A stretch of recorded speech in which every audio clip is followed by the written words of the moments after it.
ठाण्याची शिवसेना शिवसेनेचे ठाणे मुंबईवर भगवा फडकलाच पाहिजे. संभाजीनगरमध्ये खान हवा की बाण हवा, शिवसेनेचे 3 वालेकिल्ले आणि या 3 वालेकिल्ल्यांसाठीच्या 3 घोषणा पण. शिवसेनेचा आणखी एक बालेकिल्ला होता जिथं सेनेनं कधी घोषणाबाजी केली नाही, जिथं सेनेनं कधी घातला नाही, पण तरीही इथल्या लोकांचं एक ठरलेलं, बाळासाहेब ठाकरेंनी दगड जरी उभा केला तरी त्यालाच निवडून द्यायचं. कोकणी माणूस शिवसेनेच्याच पाठीमागे उभा राहिला पाहिजे. अर्थात इथं काँग्रेसची शेकापची ताकद होतीच, पण सगळ्यात मोठा होल्ड शिवसेनेचाच होता. पण पुढे कोकणात भाजप वाढायला लागली. शिवसेनेची ताकद असलेले नेते फुटले आणि शिवसेनाही फुटली. एकनाथ शिंदेंच्या नेतृत्वातल्या शिवसेनेनं लोकसभा सोडली तर आपली ताकद कायम ठेवली. ठाकरेंच्या शिवसेनेवर मात्र हद्दपार होण्याची वेळ आली. रायगड, रत्नागिरी, सिंधुदुर्ग 3 जिल्हा परिषदांमध्ये मिळून ठाकरेंच्या जागा आल्यात 165 पैकी 12, फक्त 12. पण कोकणात ठाकरे किती वजा झाले? नितेश राणे, उदय सामंत, भरत गोगावले या 3 नेत्यांनी ठाकरेंचा कार्यक्रम कसा केला पाहूयात या व्हिडिओमधून. सगळ्यात आधी बघू ठाकरेंच्या पट्ट्यात असलेली ताकद. अनंत गीते, सुरेश प्रभू, नारायण राणे, विनायक राऊत, रामदास कदम असे कित्येक बडे नेते इथे ठाकरेंकडे होते. त्यामुळे जुना कोलाभा लोकसभा मतदारसंघ सोडला तर जुन्या रत्नागिरी आणि राजापूर मतदारसंघातून ठाकरेंचे खासदार सलग निवडून आले. अगदी 2014 आणि 2019 मध्ये नारायण राणेंच्या पुत्राला ठाकरेंच्या शिवसेनेनं धूळ चारली. इथून दणक्यात आमदार निवडून आणले. पण सगळ्यात महत्त्वाची गोष्ट ही होती की ठाकरेंनी इथं कोकणी राणूस जोडून घेतला, ज्याच्यासाठी ठाकरेंचा शब्द अंतिम असायचा. हा कोकणी माणूस मुंबईला स्थायिक झाला तरी ठाकरेंच्या सोबतच राहिला आणि मुंबई, ठाणे या भागांमध्ये शिवसेनेला यश मिळत गेलं. पण शिवसेनेत फूट पडल्यानंतर कोकणातले बरेचसे आमदार शिंदेंच्या सोबत गेले. खासदारकीला 2ही जागा ठाकरेंकडून गेल्या. विधानसभेला तर 15 पैकी 1 आमदार ठाकरेंचा निवडून आला. पण तरीही ठाकरेंना आशा होती, कोकणी माणूस आपल्या मागे उभा राहील. नगरपालिका निवडणुकीत ठाकरेंना काही जागांवर यश मिळालं, पण त्यात वाटा शिंदेंच्या शिवसेनेचा आणि स्थानिक आघाडी युतीचा होता. कारण कणकवली, मालवणमध्ये 2ही शिवसेना एकत्र आल्या, विरोधकांची मूठ बांधली, त्यामुळे किमान यश मिळालं. जिल्हा परिषदेला मात्र डाव फिरला. रायगड, रत्नागिरी आणि सिंधुदुर्ग या 3 जिल्हा परिषदांच्या निवडणुका झाल्या. 2017 मध्ये शिवसेनेला रायगडमध्ये 15, रत्नागिरीमध्ये 39 आणि सिंधुदुर्गमध्ये 16 जागा मिळाल्या होत्या. आता शिवसेनेत 2 गट पडल्यामुळं या जागा विभागल्या जातील अशी किमान अपेक्षा होती. पण शिंदेंची शिवसेना इथं प्लसमध्ये गेली आणि ठाकरे वजा झाले. आता कुठकुठल्या जिल्हा परिषदेमध्ये काय झालं तर सिंधुदुर्गामध्ये ठाकरेंच्या शिवसेनेला फक्त 3 जागा मिळाल्या.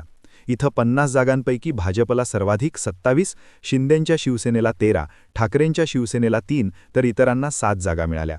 थोडक्यात इथे अपक्ष उभ्या राहिलेल्या बंडखोरांना ठाकरेंच्या शिवसेनेपेक्षा चांगलं यश मिळालं. विशेष म्हणजे इथं शिंदेंची शिवसेना आणि भाजपची युती होती, त्यामुळे दोन्ही पक्षांनी लिमिटेड जागा लढवल्या. पण ठाकरेंना मैदान मोठं होतं, पण मतदानाआधीच ठाकरेंच्या शिवसेनेला हादरा बसला. बिनविरोध झालेल्या निवडणुकांमुळे काही ठिकाणी ठाकरेंच्या शिवसेनेच्या उमेदवारांनी दाखल केलेले अर्ज माघारी घेतले. तर आंबोली जिल्हा परिषद गटात ठाकरेंच्या शिवसेनेला उमेदवारच मिळाला नाही. म्हणजेच मतदानाआधीच ठाकरे इथून वजा झाले होते. त्यात निवडणुकीत सुद्धा हव्या तशा जागा मिळाल्या नाहीत. फक्त 3 जागांवर ठाकरेंना समाधान मानावं लागलं. 2017 मध्ये सिंधुदुर्गात भाजपला फक्त 6 जागा मिळाल्या होत्या. यंदा नितेश राणेंनी हा आकडा 27 वर नेलाय. ठाकरे सिंधुदुर्गातून वजा झाले ते असे: नितेश राणेंनी केलेल्या बिनविरोधची समीकरणं आणि राणे कुटुंबाचं एक होणं ठाकरेंच्या हातून सिंधुदुर्ग घालवणारं ठरलं. त्यानंतर नंबर लागतो रायगडचा. रायगड जिल्हा परिषदेत एकूण 59 जागांपैकी भाजपला 15, शिंदेंच्या शिवसेनेला 23, अजित पवारांच्या राष्ट्रवादीला 15, ठाकरेंच्या शिवसेनेला 4 आणि इतरांना 2 जागा मिळाल्या. म्हणजेच इथेही ठाकरेंना 1 आकडीत जागा मिळाल्या. इथं भरत गोगावले, महेंद्र थुर्वे, महेंद्र दळवे असे शिंदेंच्या शिवसेनेचे नेते ॲक्टिव्ह होते. या नेत्यांना रोखायला उत्तर रायगडात राष्ट्रवादी काँग्रेसनं ठाकरेंच्या शिवसेनेला सोबत घेतलं. इथं राष्ट्रवादीनं 15 जागा निवडून आणत आपले पॉकेट्स राखले असले तरी हीच गोष्ट ठाकरेंच्या शिवसेनेला जमली नाही. मुळात इथं राष्ट्रवादी आणि शिंदेंच्या शिवसेनेकडं नेत्यांचं बळ होतं, पण ठाकरेंकडं कुठलाही मोठा चेहरा नव्हता. महत्त्वाचं म्हणजे विधानसभा निवडणुकीत ज्यांनी ठाकरे गटाकडून खिंड लढवली होती त्यातले अनेक नेते आता राष्ट्रवादी काँग्रेसच्या गळाला लागलेत. या नेत्यांनी स्वतःच्या ताकदीला पक्षाच्या यंत्रणेचं बळ देऊन विजयसुद्धा मिळवलाय. पण नेत्यांची फळीच वजा झाल्यानं ठाकरेंना इथं करिश्मा राखता आला नाही. त्यातही अजित पवारांच्या राष्ट्रवादीनं इथे शिंदेंच्या शिवसेनेला तगडं आव्हान दिलं होतं. पण आमदार भरत गोगावलेंनी अगदी आपल्या मुलाला निवडणुकीत उभं केलं. निवडणूक प्रतिष्ठेची केली आणि बाजीसुद्धा मारली. पण हे ठाकरेंच्या कोणत्याही नेत्याला जमलं नाही.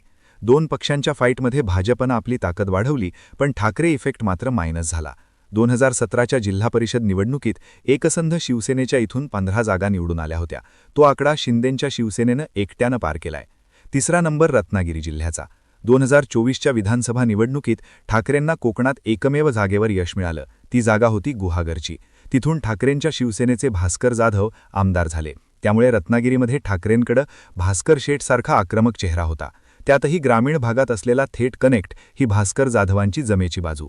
भास्कर जाधवांनी निवडणुकीत आपले चिरंजीव विक्रांत जाधव यांना अजगोली जिल्हा परिषद गटातून उमेदवारी दिली होती.